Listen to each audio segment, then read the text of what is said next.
hey, you're almost there. Be like, all right, and now we're wrapping up. It's like on the church pulpit, the joke of like the red button's like, Yeah, I've heard that. finish your talk. Yep. Okay, we are live. Okay, let's do it.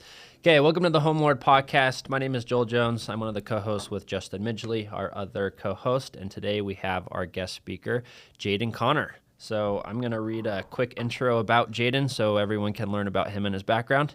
So written by Jaden himself. It's very beautiful. So Jaden is a licensed real estate agent and full-time investor based in Utah. He house hacked his first property in Sandy in 2021, which I think is really cool because there aren't a lot of house hacks on the east side of the freeway. And he now owns 5 investment properties with over 600 off-market deals closed in Utah over the last 6 years. Jaden specializes in wholesaling, flipping, and finding great investment opportunities for himself and his clients.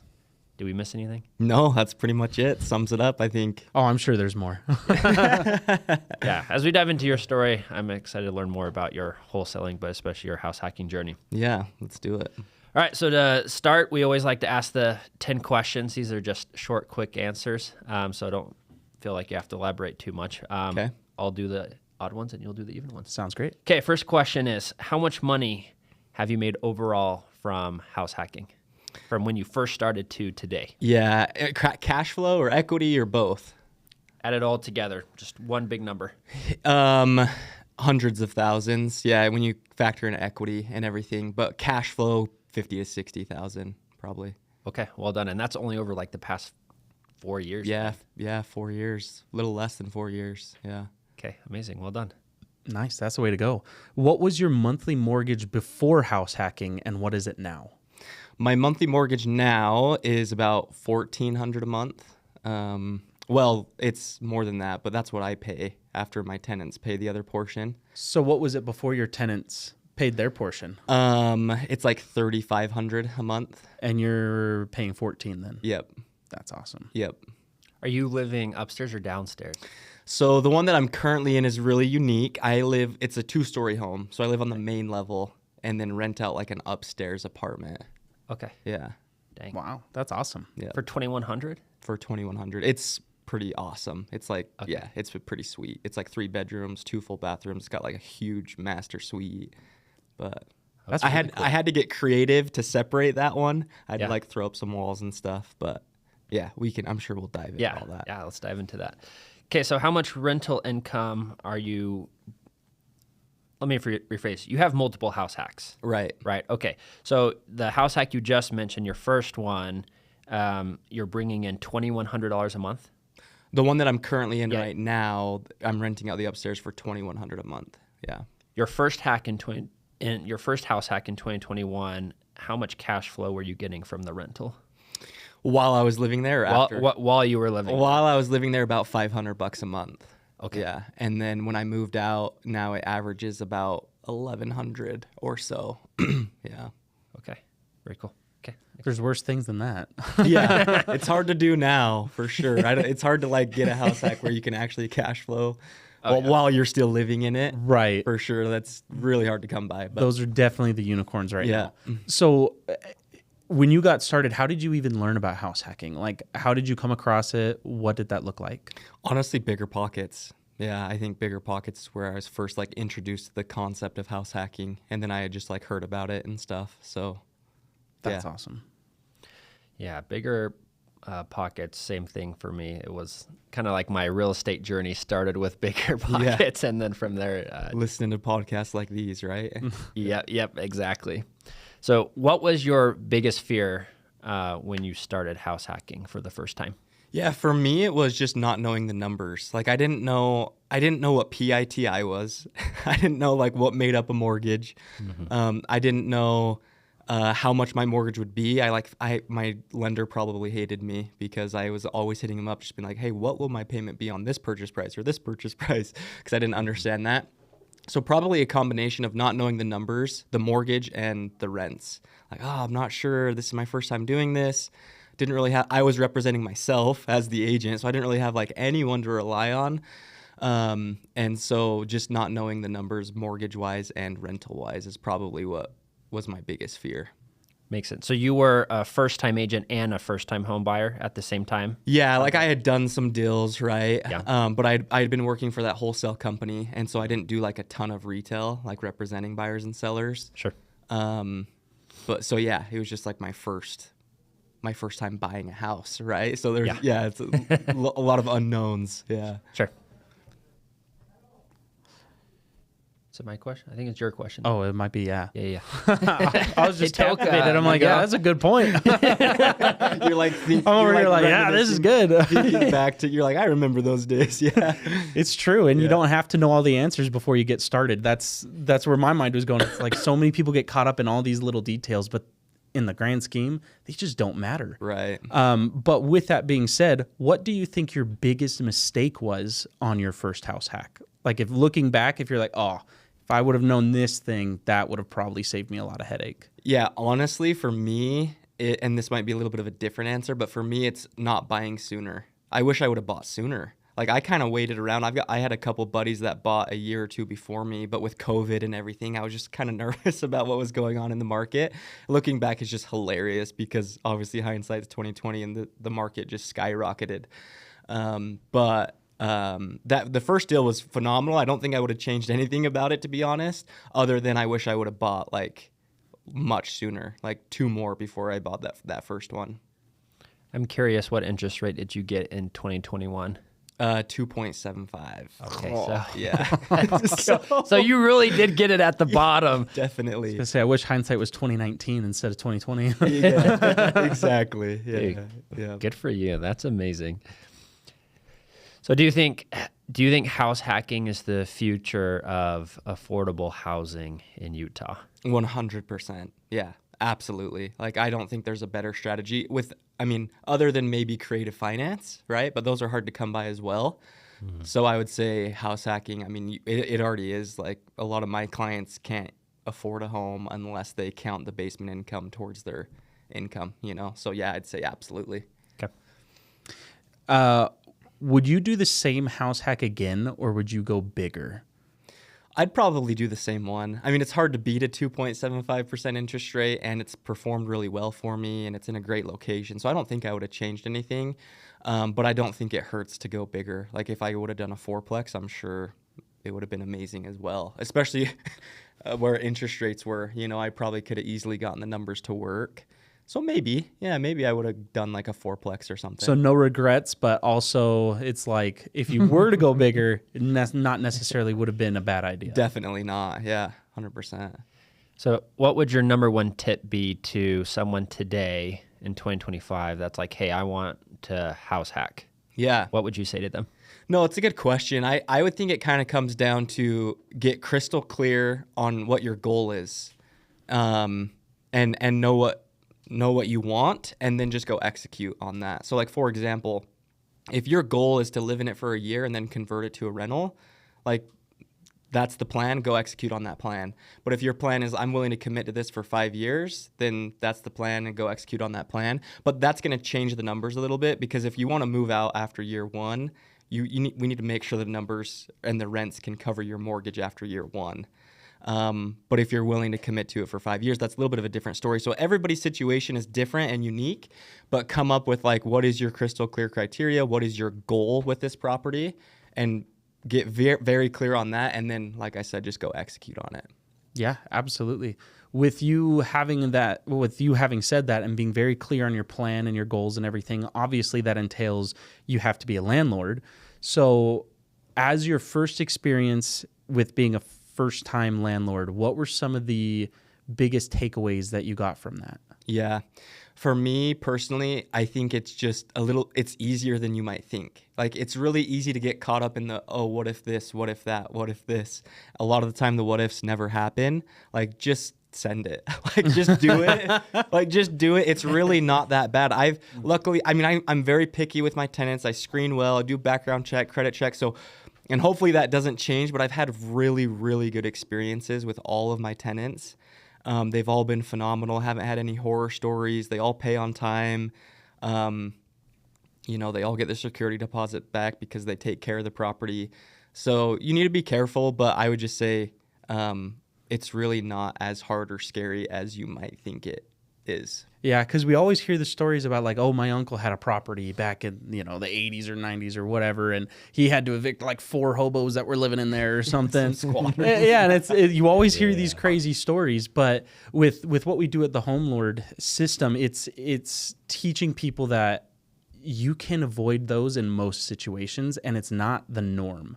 Like, you don't have to find those things all the time if you have the right game plan and if you have, the knowledge basis behind it. Yeah, absolutely. I agree. Yeah, and I touch on that too. So in my background, primarily property management, like I've managed over 500 rentals, and you're absolutely right. Like, people obsess over stories they've heard, but the reality is, as long as you do the best you can with some systems and knowledge, the probability of those things actually happening are quite low. Right.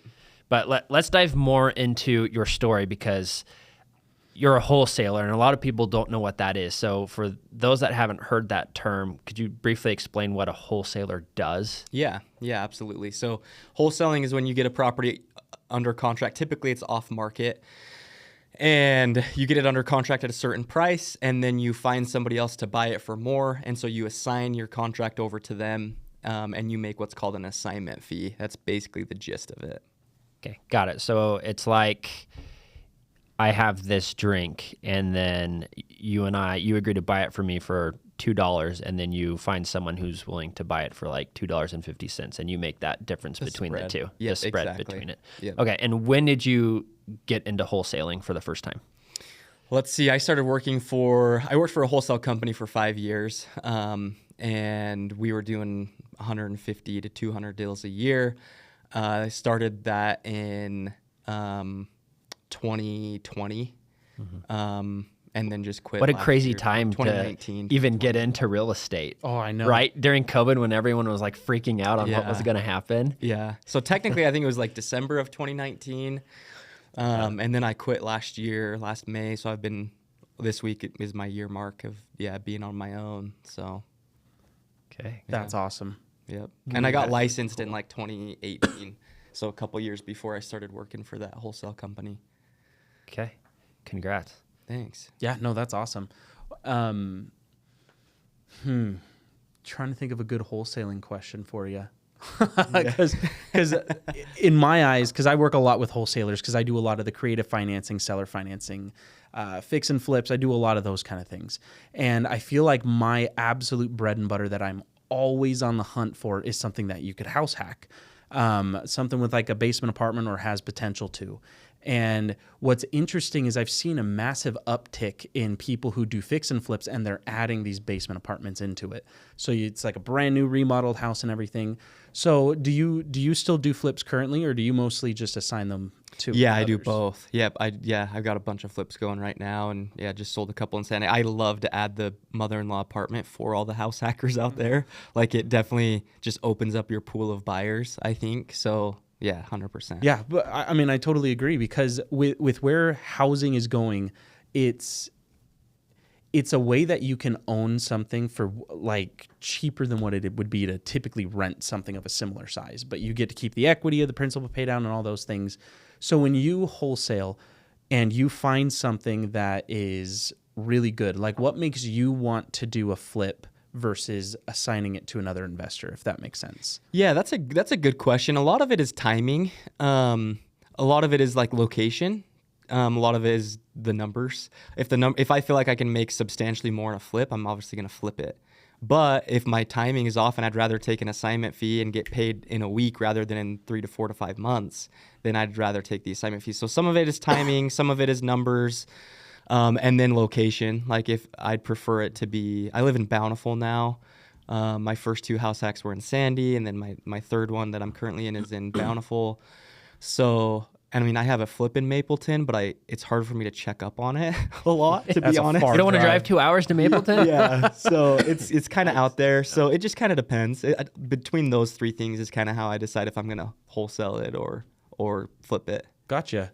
Jaden's actually, I think you said your first house hack was a wholesale deal that you bought? My second one. Your second one was. Okay, I want to, you missed this part. Awesome. We were talking about it before because there was a meth thing in it too, right? Yeah. So walk us through the story of your second house hack and Yeah. why you decided to buy a second one and that whole process. Yeah. Well, my second house hack I bought in October of 2022. And if you guys know what was happening in the market, interest rates were going up like crazy. Everyone was super nervous about the market. Prices were kind of they came down quite a bit, to be honest. But I actually timed it really well because it was a really good deal for me, but a lot of people were nervous about what was going on in the market. So I was able to pick it up for a good price. Yeah, it was an off-market property, bought it from a wholesaler. Single family home? Single family home, east side of Sandy again, so not too far from my first one. Okay.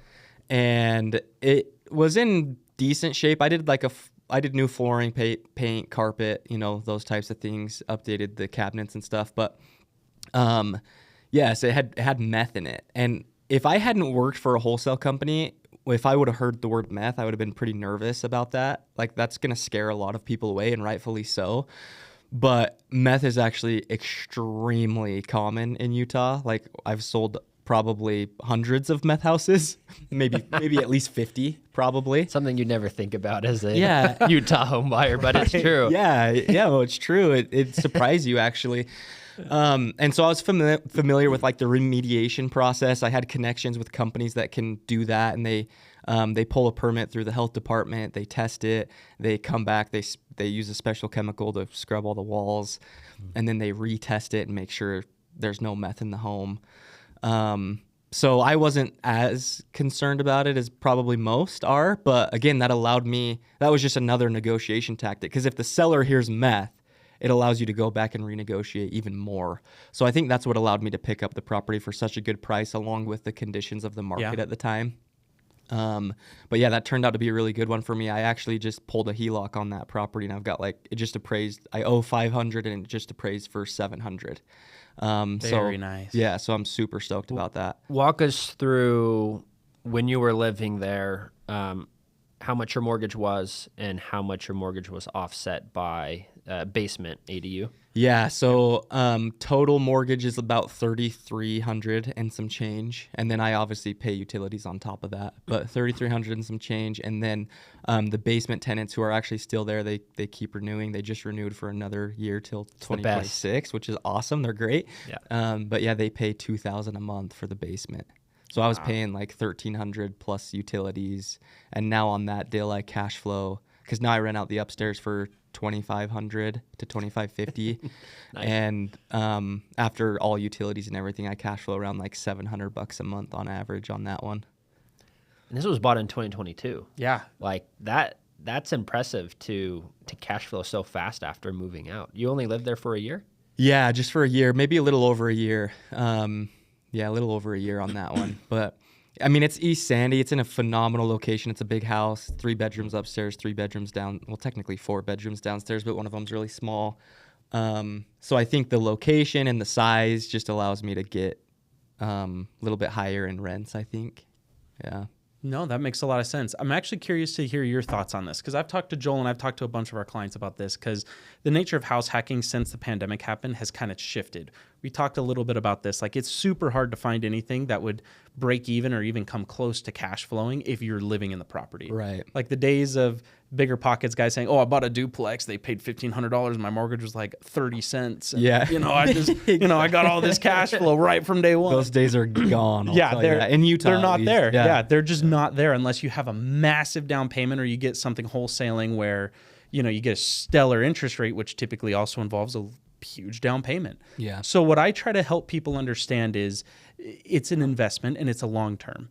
And what I try to help them understand a little bit is even when they move out and they're negative cash flow, let's say $500 a month, typically on average, your principal balance that you're paying every month on your mortgage payment, even from your first payment, is about $500 a month. So really, if you're negative cash flow, it's no different than putting $500 into like a 401k. Right. Because it's just paying down your principal on the loan while your renters are paying 100% of your interest and you're just putting principal back into the property that you're just going to take out again eventually. Right. So I don't know. I'm curious to know Yeah. your thoughts. Do you see it the same way, or is it maybe different? Yeah, no, I would agree with that. You got to look at it from a holistic approach, right? Like the 5 to 10 year play, when you're factoring in, you don't want to bank on appreciation, but you can factor it in. You can be conservative and plan on 2 to 3% a year, you know?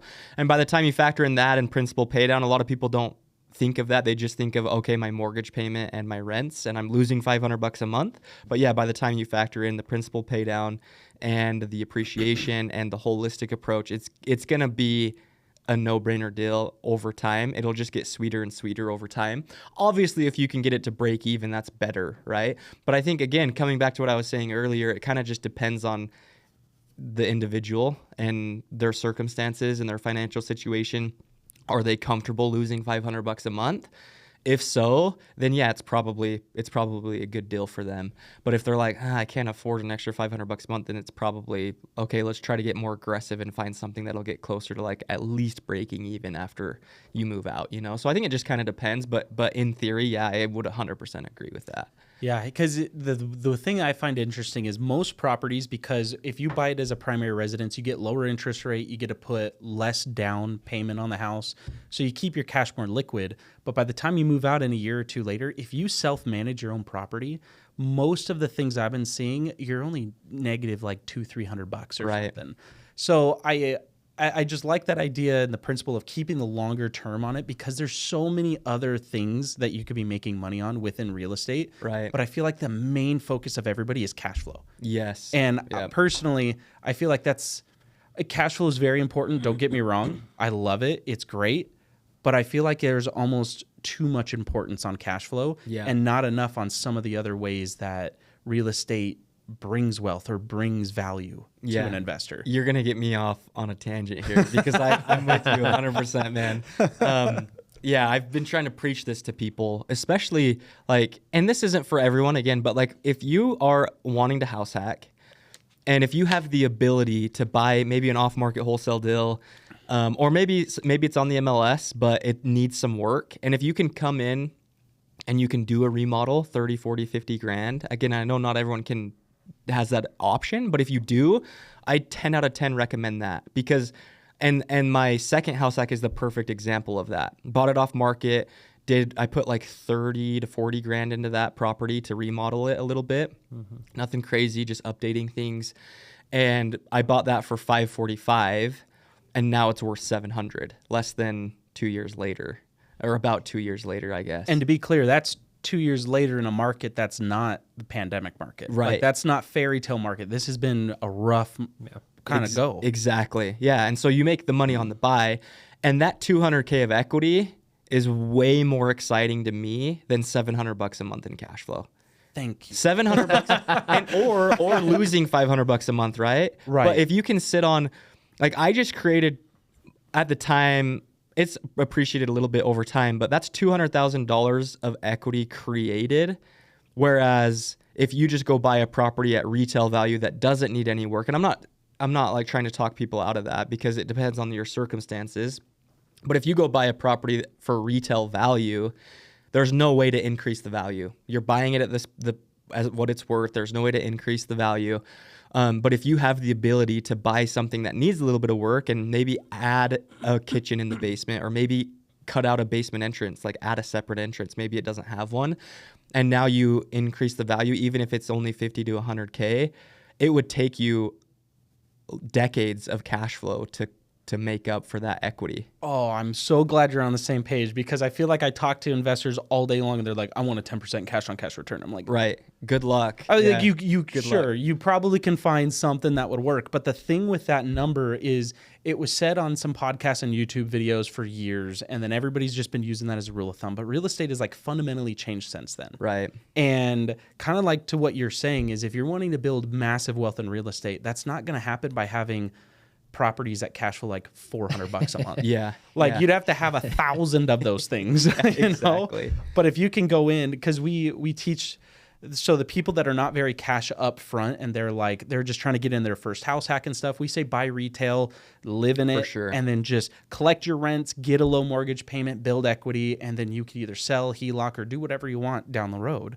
But if you have that extra capital, buying something that's dilapidated, it's a live and flip is one of the best ways that you can really add value to a house, especially if there's already a basement apartment or if you add one. Yeah. It's the biggest. There was an event that I went to. It was a year and a half ago, like top appraiser in the state. Can't remember his name. I'm sure he's going to roll his eyes, but anyway, he was talking to a room full of a couple hundred different agents and lenders. And he was going over how when he does an appraisal, he always does the best use of property. And statistically speaking, in all of these properties, this goes into account with like duplexes, threeplexes, fourplexes, single families, all of the above. He said that the highest value that a property can have is a single family home that has a legal ADU in the basement. That gives it the highest valuation of anything else because it's the most in demand and it demands, the most attention to people. Yep, absolutely. So, yep. No, I love that. If you could get in there and just do your own work, yeah, I'm all for that because it's so much better for you as an investor. Right. Yeah. So again, just kind of just getting clear on your circumstances and what your options are, and then just coming up with a game plan is what's. Because yes, not everyone can do that, and if not, that's okay. There's other options, but the best option in this market is probably that, other than unless you land like a killer creative finance deal. So my third house hack was a creative finance deal. Bought it in 2024, March of 2024, so almost a little over a year ago. And we got a 2.789% interest rate. Nice. And it was only like 7%. Not as good as the 2.75 you got. Not as good as the 2.5, but hey, I'll take it. But it's better than my 7%. Yeah. Yeah. So like I guess the idea, and I'm not saying this to brag, like I'm just saying this, that there's so much opportunity out there, so much opportunity. And it pays to be connected to guys like you that actually know what you're doing. And when you guys can represent your clients well and show them how to buy a creative finance deal, or maybe you buy a fixer-upper, or maybe we just go buy a retail value deal. But there's a lot of different options out there, and there's a lot of opportunity out there. So we work with a lot of first-time and second-time home buyers, and they're just trying to get their foot in the door. So they may look at your story and be like, holy smokes, this guy, I mean, you're married, I believe. Yeah. He's managed to do this again and again and again over 4 years. And for some people, that works based on their circumstance. But for a lot of people, they're just trying to get one. Right. So in your opinion, in 2025, for someone who wants to even try this for the first time, what kind of guidance would you give them? Yeah. I'm just curious, are most of your clients, is their goal to live in it for a year and then to convert it to a rental, or are they okay committing to it for like 2 to 3 to 4 years? That's a really good question. It's about, kind of like what it's a mix. It's a really good mix. I would say half of the people, they go in there very motivated to do it every year and just build up a portfolio of properties that they only put 5% down for. Serial house hackers. But then there's others that they're just like, I just want a nice house. Yeah. And I want to just rent out the basement until rates drop, and then I can refi and kick them out. Yeah. Like it's a weird mix, but we do get both. Yeah. And the reason why I ask is because I think that depends on the strategy, right? And it also depends on like what access you have to capital, or maybe you don't have 30 to 40 grand laying around for a remodel, but maybe you have a family member, like get scrappy. Like I know I'm a coach for real estate investing school as well. And a lot of my students, they have $0 to their name, literally $0, but they're scrappy, they're resourceful, and they get after it, and they find connections, or they have a family member, or this, or they don't know that they have access to this money, but then they put in the work and the effort, and they end up finding someone that's willing to help them. And so honestly, I would just say, like, number one, don't be a victim. Like, get resourceful, think of your resources, and then just go tackle it and make it happen. But that was just a caveat to, I mean, you got to be clear on what you want, right? So like ideally, if you could buy a fixer-upper and increase the value and make the property worth at least 50 to 100K more than what you bought it for after the remodel, that's probably the best scenario. But if you don't have that option, then just get clear on, are you going to live in this for a year and then convert it to a rental, or are you going to commit to it for 3 to 4 to 5 years? Mm-hmm. Because that will kind of change the numbers, in my opinion. Like that's always my first question when what are your goals? here? Like, is it to buy a rental property and live in it for a year and then convert it to a rental? Or is your goal to just, buy a house and have it be a little bit more affordable? Because those are two completely different situations. Yeah. And the approach is going to be completely different, in my opinion. And I think we can all agree that the longer you hold on to real estate, the better it's going to perform statistically. Absolutely. Yeah, It's not going to go very well if you buy it and then try to sell quickly. Examples like yours where you had forced depreciation of about 200,000, that takes someone who's very skilled that knows the market to be able to do that. And then you could sell and make a profit, but for a lot of people, it truly is a buy and hold. Right. And maybe they don't have like that skill set, but get connected with someone who does, like you guys, who you can, you know what it's worth today, and you can calculate the after repair value or the ARV. Say, okay, like if you were to put 30 to 40 to 50K into this, I think it'll be worth X amount by the time you're done. The client doesn't need to know all that. Like, don't be afraid of like, oh, I don't know. Like, I don't know what it's a good price or what it'll be worth after I'm done fixing it up or how much it's going to cost for the rehab, but just get connected to guys like you who can help with all of that. Building on that though, the number one thing that we deal with all the time is typically the people who want a house hack they do have a lot of scrappiness to them, but they are also very analytical typically. And they sit there and they think, and they sometimes tend to overthink about certain principles. Real estate in general it's a broad topic. There's so many things that you could be like a little niche expert in. Right. So for somebody who's just wanting to get started, but they're maybe getting stuck in their mind, what kind of advice would you give somebody to, instead of just overthinking about everything that could go wrong or things that you need to learn, that they could just kind of go over that edge and just start doing it and start making money? Yeah, that's tricky. Obviously, it would kind of like depend on the person, and because like you said, there's a lot of like, are they too analytical about the cash flow, or are they too analytical about how long they're going to be living in it? So it kind of depends on the person and the in interest rates, for example. People always will bring up interest rates are 7%. Right. Like, it's so unaffordable. Not necessarily trying to pull the victim card, but like that's just common, right? A common thing to talk about that stops them from wanting to take the next step. It's so funny. It literally just kind of cracks me up because no matter what condition the market's in, there's always gonna be an excuse.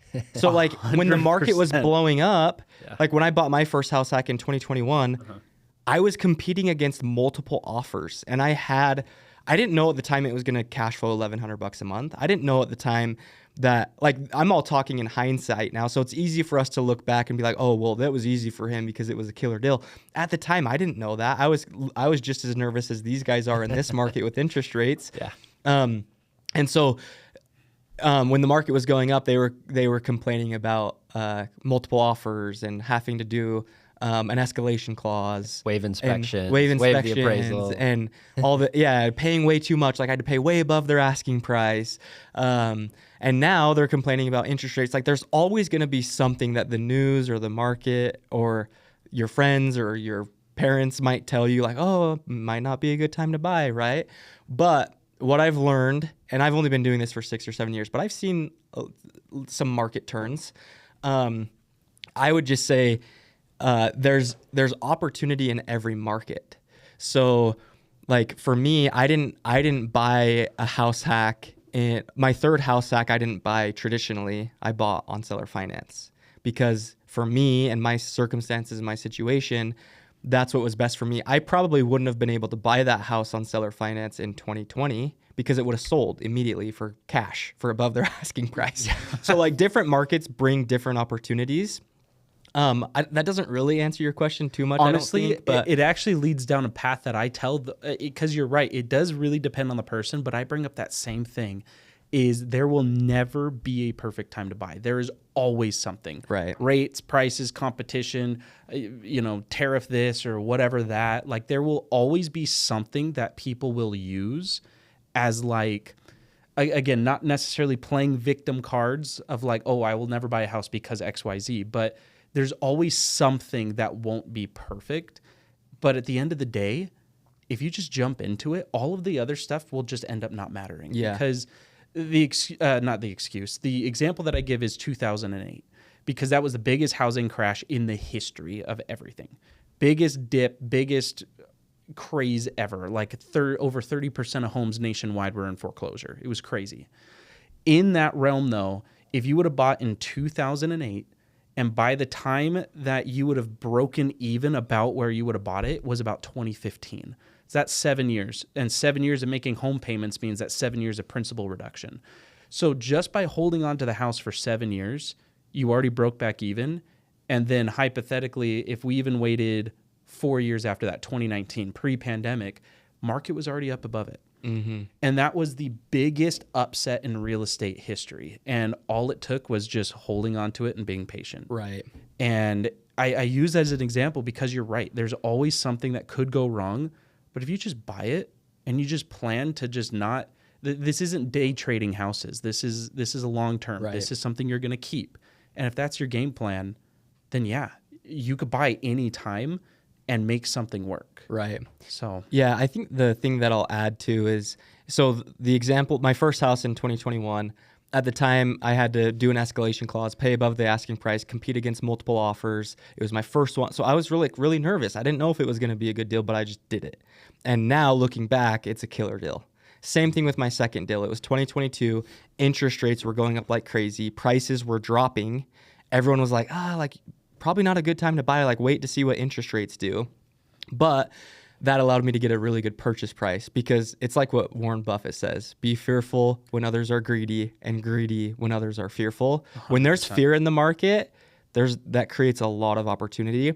And I would argue that right now there's a decent amount of fear in the market with tariffs and the stock markets and everything going on.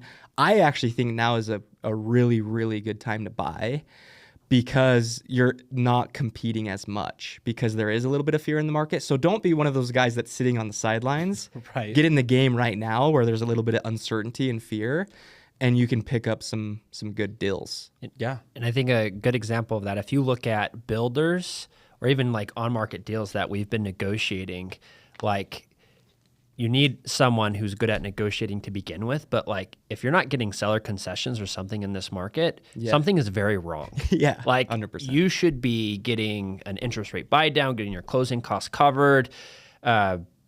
If you're not, you should probably be questioning who you're working with, to be honest.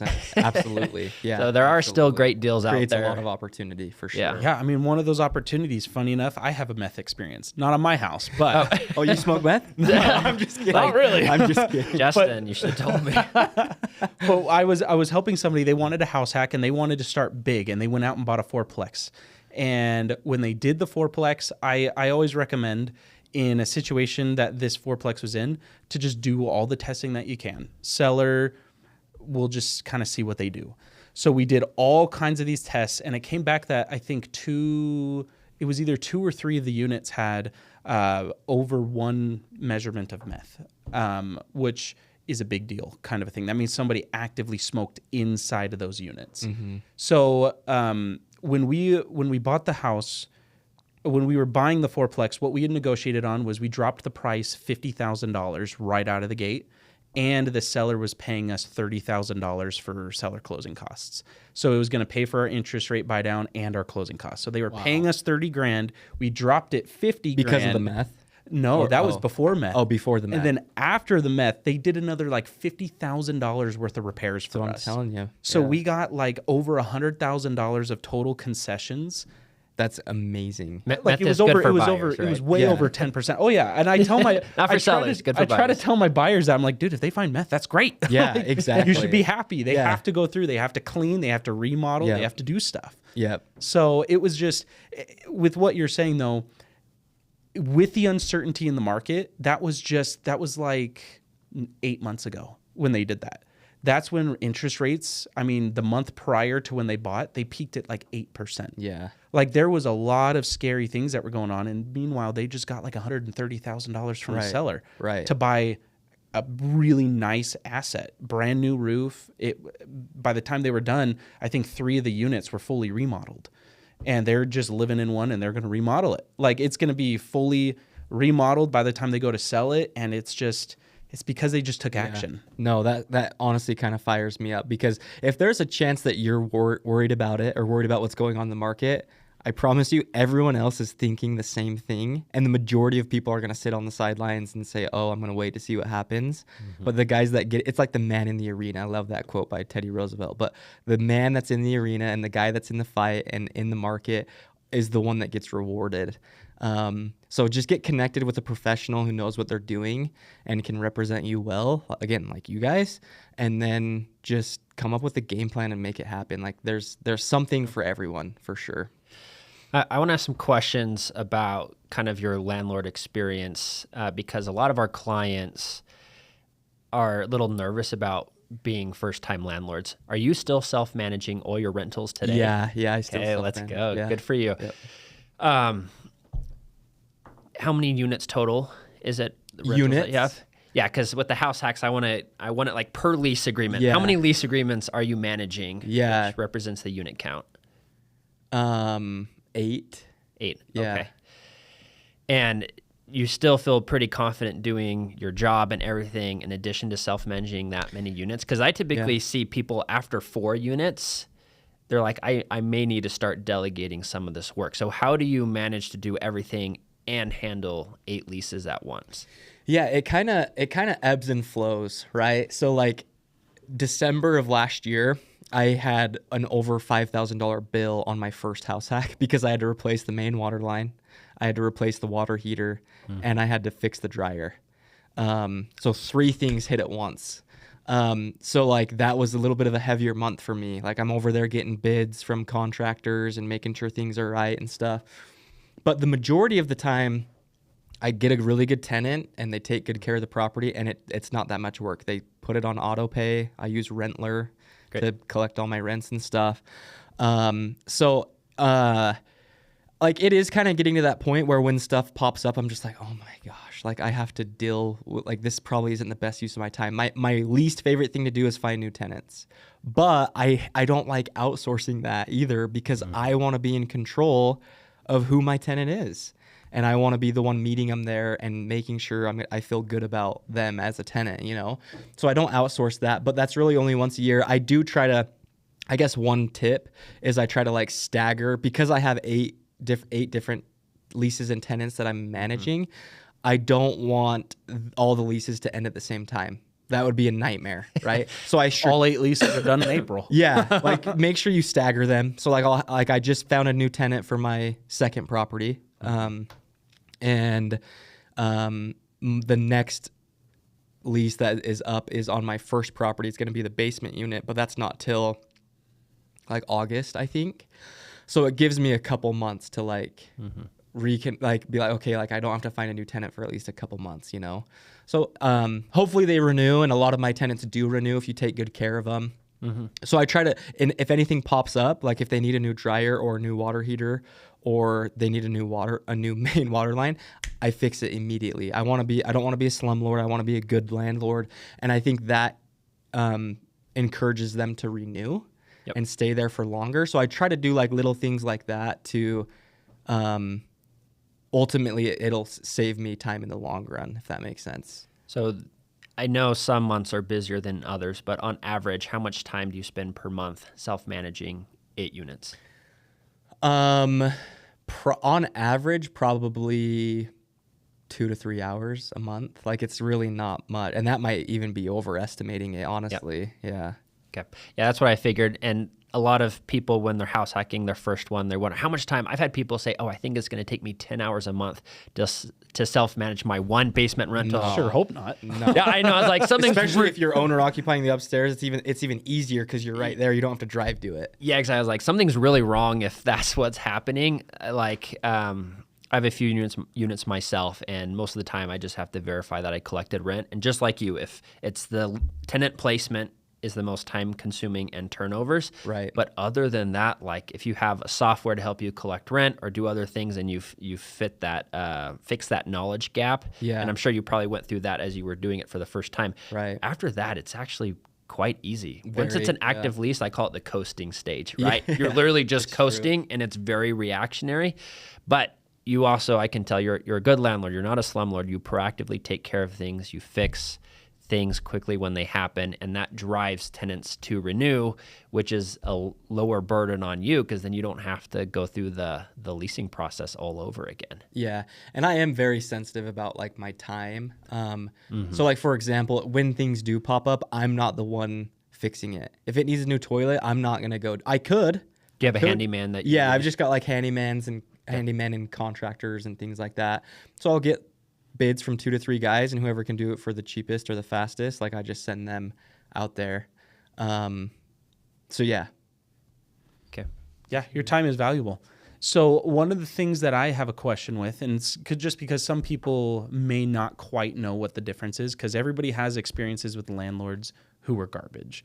Like we see the memes where they like paint over light switches. I've seen some where they paint over bugs on the wall and they just like leave them on the wall. Yeah. So like when you say slumlord, how would you differentiate a slumlord from how you landlord? Yeah, I don't know for sure. I guess I haven't really like experienced some slumlord, but I've just seen and heard stories, you know? So like little things, like if something pops up, if the tenant is reaching out to you because something is wrong, it's probably pretty important to them. And so just take care of it. Like if they need a new fridge, get them a new fridge. Like I view it as like a long-term investment, right? So like I'm about to, this Friday, I'm getting, and I don't want to scare people away, right, from buying properties, but this Friday on my second property, I'm getting a new AC and a new furnace. It's going to be over $7,000, which sucks, right? Like I don't want to buy a property. like that kind of sucks. I think tax deduction. So I'm like, Yeah. Offset the income you're getting on your rental. And then you heard about like the over 5,000 last December on the other property. So like things do pop up. But I view it as an investment, and like I'm going to hold on to these properties hopefully forever. And so yeah, it sucks that I have to fork out $7,000. But the good news is the property's paying for itself. It's not like I'm coming up with that money. The property is paying for itself, which is nice. But the other thing too is like when you go buy a property, if they're working with you guys to help them buy a house, you're going to know if it needs a new AC or furnace. So don't let that scare you, because you can take care of the roof, the AC, the furnace, the water heater on the front end, make the seller cover it and pay for it, and make sure you know what you're going to be up against. Or you can budget for it. Maybe the seller's not willing to replace it, but you know you're expecting it. So it shouldn't be unexpected. You should, if you're doing it the right way, you should know and plan and know when these big expenses are going to come up, but just make sure you're planning accordingly. We did an inspection this week on a Provo duplex, and it has 2 water heaters. One is from 2004. So they asked, like, is that normal? Yeah, 20-year-old. I don't know what they did to maintain that. I was going to say, I'm surprised it's still going. But Yeah, seriously. Good example of like, that's something you know for sure is going to have to be replaced in the nenext 6 months. Yeah, it's not like you're going into it blindly. Yeah, which is good for the buyer. Yeah. Yeah, so slumlords, so here's my personal opinion. Self-managing, if you're good at it, you'll always get better results than a property manager, because a property manager, so like the furnace breaks, right? The property manager has to go to the landlord. They have to give all these bids. Landlord's like, I don't want to spend the money, and so they have to go get more bids, delays the whole process, tenant gets frustrated, decreases the chances of them wanting to renew.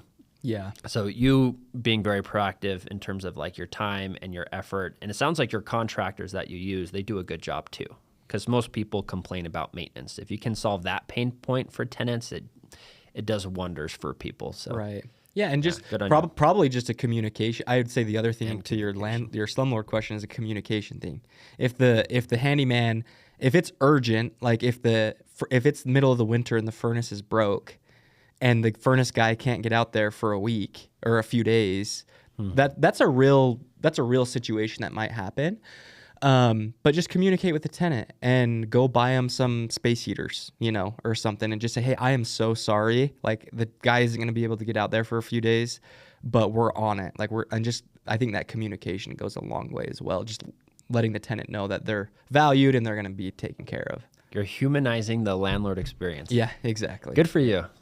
Yeah, I mean, funny enough, because you can never plan on certain things. So in my house hack that I'm currently living in, I'm renting out my basement, And right after my new tenants moved in, like the week after they moved everything in, they sent me a picture. It was like the middle of the night. So I woke up to this text, but there was a gopher that went through my window screen. No way. It's the funniest photo. It's so random. It fell down in my window well, and then it just crawled up, like it ate a hole through my window screen, and then it crawled up, and there's just nothing but it, like my screen was tattered and unbelievably beyond repair. It was just crazy. And they're like, just so you know, your screen broke and it wasn't us. That's funny. So I responded. There's no way you could plan on that. Yeah. And I was just like, I've never had that happen before. So I went out, I spent it was like $30. I got screen and like the little tool that you use for it. I just went out to Home Depot, got it. Took me 10 minutes. I never did it before, but I just watched a 30-second YouTube video and I'm like, all right, there we go. And it got all fixed up, but they were like, it was crazy because right after I did that, they responded back saying like, wow, normally this would take like a week and a half at our other place. Right. And it was just, if you can just communicate very well and just let them know what's happening, that's what most people want. If you just let them know, even if it does take a week, they're more happy to wait that week than if they're just sitting in limbo like, man, my landlord sucks. I haven't heard from him for a week. You know? It's just the small things. That's so and true. you live right upstairs, which is very convenient. It was very convenient. Because if it was a week, they'd be pounding on my door like... They could literally go upstairs and knock on your door. Exactly. Versus text you. Exactly. Do you have, just because you have so many units, do you have like a go-to like funny story that happened at any of your units? I've been in the industry for so long. I have so many funny random stories that, you know, it's just part of being a home lord, right? Yeah. The craziest thing that probably happened to me was that second house hack that I bought. We literally just finished the remodel, and I had a home warranty on the property, and I had a plumber out there. I can't remember what he was out there for, but he noticed that the valve, the water turnoff and the main into the house needed replaced. And so the plumber comes over. It was I used the home warranty company to just replace the valve. It wasn't a big deal. But he didn't turn the water off before he cut the line, the main water line. So literally brand new property, just remodeled. Me and my dad are down there like doing some last minute. The tenant was about to move in, and we hear water just start spraying everywhere, and he cut the pipe without turning the water off. And so I'm just like, oh my gosh. So I immediately knew what happened. I sprinted outside, had the key, went and turned the water off. But the basement like flooded. Luckily it was all waterproof LVP. There wasn't any carpet. I just do LVP in my rentals, so I don't have to like be replacing carpet and stuff. So it ended up okay. And that's probably like the craziest thing that's happened. That's why you work with people who are licensed and insured. So they have to pay for that when they screw up. That's a pretty big mess up on that home warranty company. Yeah, well, it was the licensed plumber. I couldn't believe it, honestly, but luckily it didn't do any, it was fine. There was a lot of water. We were like, well, thankfully to your fast action. Yeah, I know. It could have been worse. Yeah. Of course, it happened right before move-in too. Yeah, I'm glad I was there too. Oh my. Yeah, but anyway.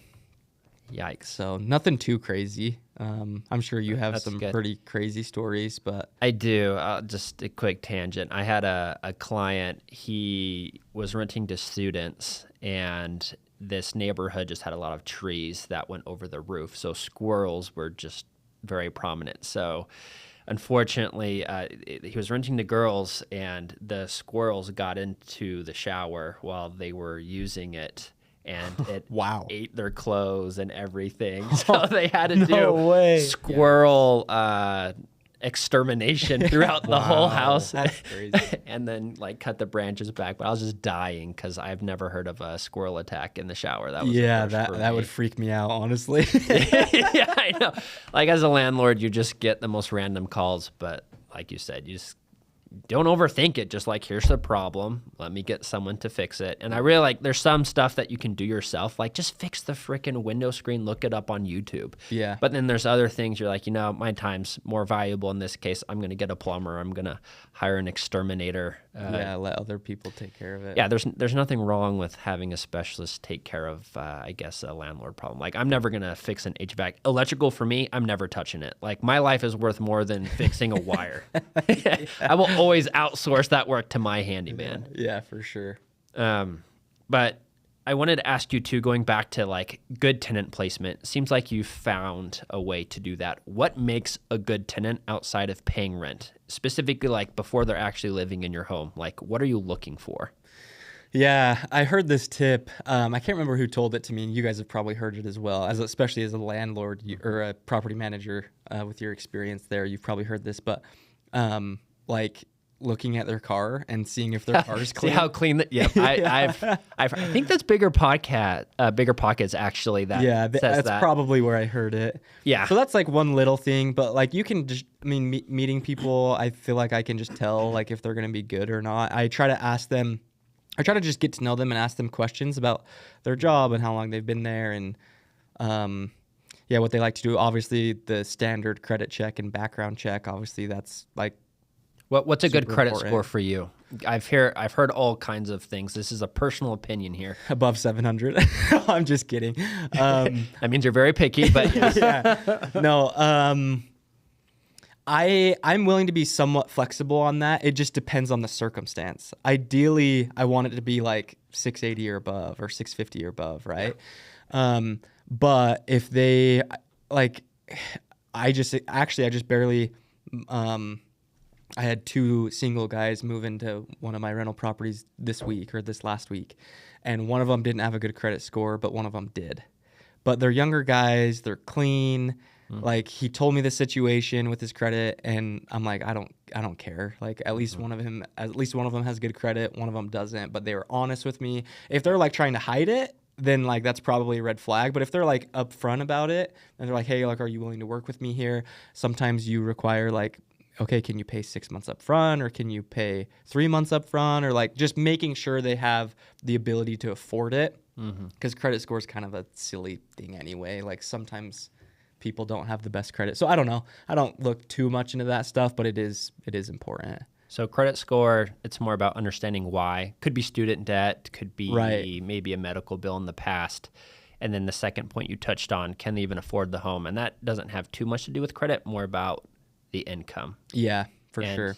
Higher deposit, pay more months up front. Like you've said, I've found that the more flexible you are as a landlord, within reason, right? You're still not going to place someone that hid something from you. Yeah. That will mitigate most of your problems. Yeah, and then obviously like parking is a big one. Like I'm really strict on how many vehicles, because when you're house hacking in Utah, you can get in trouble, right, for renting out single family properties, 2 units. Boy, do I have a story for you. I'm sure maybe, yeah. I've heard, like, I've got a buddy that the city, they put the notice on your door. They give you 10 days to figure it out. That hasn't happened to me yet, but like I'm really strict on number of vehicles. Like I don't want 6 or 7 vehicles. I want like 2 per unit max. If it's one, you're gonna it's love even Justin's better. story is all I have to say. Yeah, unless you have like a huge driveway. So it's also property specific, right? Like on some properties, maybe I'll allow an extra car, whereas another property I won't because of the parking situation. So that's like another thing. I don't know. There's a lot of different things that I look for when I'm finding a tenant, but those are just some of them. And to clarify, the parking is a problem more because it makes the neighbors angry, which increases your chances of the city getting involved, which will complicate things for everyone. Exactly. Yeah. In fact, my tenant, when they moved in, I explicitly in my contract, because I'm in an HOA that's very picky and I'm in a tight cul-de-sac, and I'm like, okay, there's just not a whole lot of parking. So on the contract, I said there's only 2 spots that you can park in. I poured an extra wide driveway for them. So they have 2 spots that they could just pull up and park in. And I told them that there's no permanent street parking in my cul-de-sac. And for a while, they kept trying to park there. And I would just text them saying, hey, just a reminder, like, it really can't. So the guy comes up and he talks to me and he's like, okay, so here's my question. The city allows it. Why aren't you?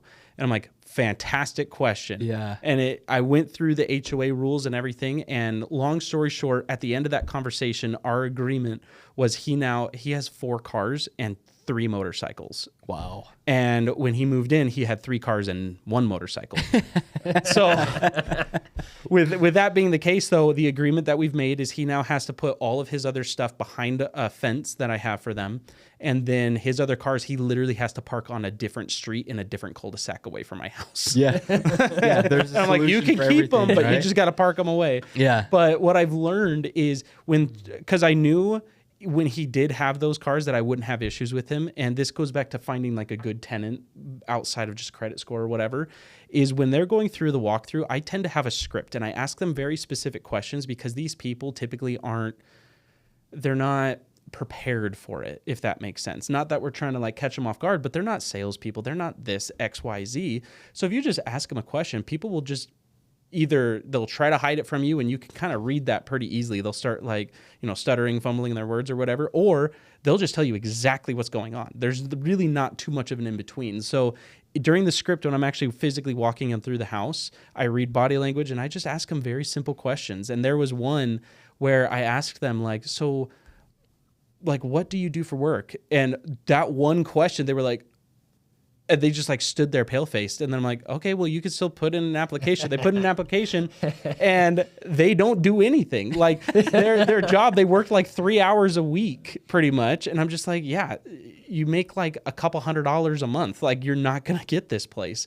And they tried co-signing and doing some other things to make it work. But it was just asking very simple questions helps you weed through very quickly. Like it's actually a lot easier than what most people think. Yeah. So you bring up a great point. One thing that I'll do before, I don't want to waste my time and meet a tenant there. One thing the 2 questions I always ask when somebody reaches out to me about a property that I have for rent, I always ask, how many people will be living with you and do you have any pets? And that immediately weeds out a lot of the people. And so I'll ask filtering questions first, and if they pass like the first, and then my next question is how many vehicles do you have?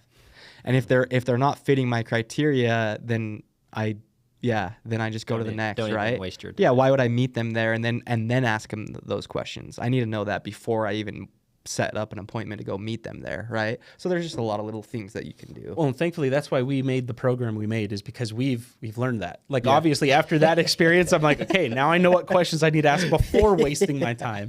So like we kind of have these lists of questions, and it makes it just easy. Yeah, like, that's awesome. That's super helpful. Look at it a little bit, then you show up and you're like, all right, these are the questions, and then just like magic, they start weeding themselves out. Yep.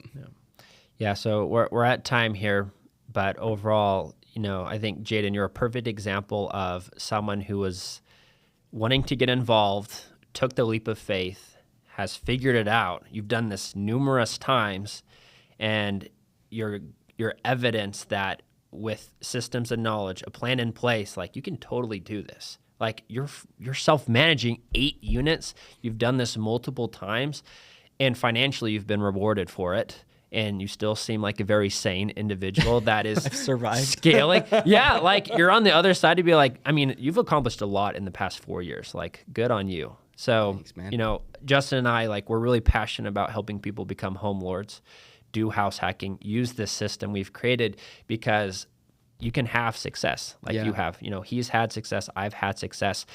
And we're just trying to spread the word for people that, like, hey, house hacking is the future.